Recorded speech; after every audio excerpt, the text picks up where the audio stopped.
And Gary, I want to slow it down for the people here in the last couple minutes while we close this off.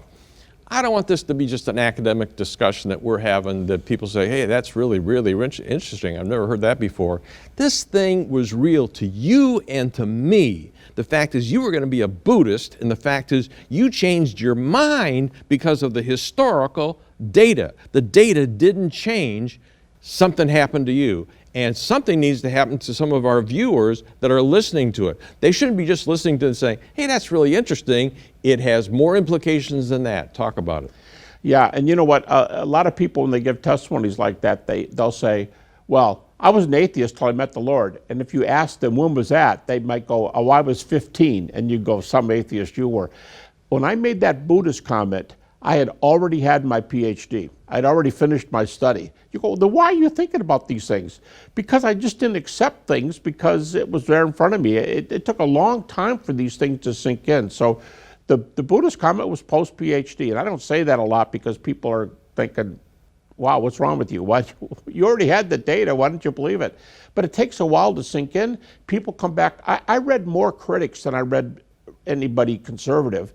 And so that stuff works on you, and you want to say, well, do I know what's right? Okay, for the kid that says, or for the man that says, or for the person that's dying that says, or for the person that's in India or Africa or Sweden right now, the fact is, to those people that are on the line thinking about this, what should they do about it? Do they say, you know what, it sounds pretty good to me that Jesus Christ actually lived, claimed to be the Son of God, died on the cross, and rose again, and is living now. What should I do with that information? You know, it's like the old question that if you're going to get married, if you're going to make any kind of commitment to people, but marriage is just the best known one we have.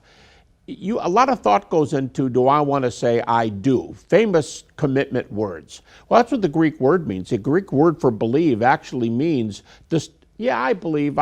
Strawberry ice cream and Jesus Christ. It's not like I believe. It's I've taken a step and I'm following. You know, we don't enter commitments. We don't enter I do's in our lives, whether it's business or marriage or having children. We don't enter those questions lightly.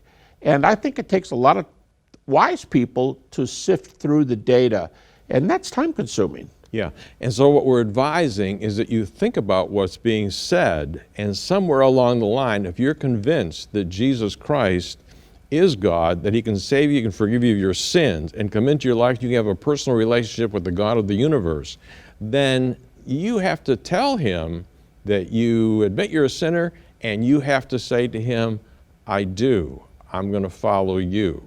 Okay? It's not just, hey, yeah, I believe that. It's, I do. I'm going to follow you. Okay? And I would ask that you would think about it carefully.